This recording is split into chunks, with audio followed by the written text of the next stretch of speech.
അപ്പോൾ നീയും കഞ്ചാവാണല്ലേ.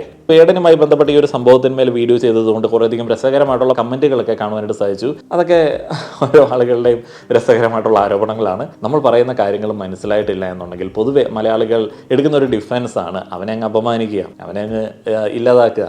കാര്യം മനസ്സിലാവുന്നില്ല അല്ലെങ്കിൽ തിരിച്ചു പറയാനായിട്ട് പോയിന്റുകളൊന്നുമില്ല. അപ്പോൾ നീയും കഞ്ചാവാണല്ലേ എന്നങ്ങ് പറഞ്ഞു കഴിഞ്ഞാൽ തീരുമല്ലോ. ഇപ്പം അങ്ങനെ പറയുന്നത് കൊണ്ട് നമുക്ക് കാര്യമായിട്ട് ഒരിടത്തും പറ്റണില്ല, അഫക്റ്റ് ചെയ്യണില്ല. അപ്പോൾ അങ്ങനെ പറഞ്ഞ ആളുകളോട് എനിക്ക് പറയാനുള്ളത്, നമ്മളുടെ മനോഹര ശാന്ത സുന്ദരമായിട്ടുള്ള നിങ്ങളെപ്പോലുള്ള വിദ്യാസമ്പന്നർ ജീവിക്കുന്ന നാട്ടിൽ നിങ്ങൾ കഞ്ചാവാണോ എന്ന് നിർണ്ണയിക്കാൻ വേണ്ടി നിങ്ങൾ ഉപയോഗിക്കുന്നതിന് മിഷൻ വെച്ച് ടെസ്റ്റ് ഒന്നും നടത്തേണ്ട ആവശ്യമില്ല എന്നുള്ളതാണ് നിങ്ങളെപ്പോലെ തന്നെയുള്ള ആളുകൾ പറയുന്നത്. നിങ്ങളുടെ മുടി നിറം, വസ്ത്രം, നിങ്ങളുടെ പെരുമാറ്റം അതൊക്കെ കണ്ടിട്ട് നിങ്ങൾ കഞ്ചാവാണോ എന്ന് നിർണ്ണയിക്കുന്ന വളരെ വിദ്യാസമ്പന്നന്മാരായിട്ടുള്ള ആളുകളുടെ ഇടയിൽ നിന്നിട്ടാണ് നമ്മൾ ഈ വേടനെ ജാമ്യമില്ലാതെ തൂക്കിക്കൊള്ളണം എന്നൊക്കെയുള്ള വാദങ്ങൾ ഉന്നയിക്കുന്നത്. വേടനെ പോലെയുള്ള കലാകാരന്മാരുടെ കാര്യത്തിൽ വളരെ കണിശക്കാരാണ് ഇവിടെയുള്ള നാട്ടുകാർ. ആരൊക്കെ എന്തൊക്കെ ചെയ്താലും കുഴപ്പമില്ല, എത്ര കിലോ കണക്കിന് സാധനം കൊണ്ടായാലും കുഴപ്പമില്ല, പോലീസ് പിടിച്ചില്ലെങ്കിലും കുഴപ്പമില്ല, 1.65 ഗ്രാമുമായിട്ട് വേടൻ പിടിയിലാവുന്ന സമയത്ത് അത് വളരെയധികം ശ്രദ്ധിക്കേണ്ടതിനാണ്.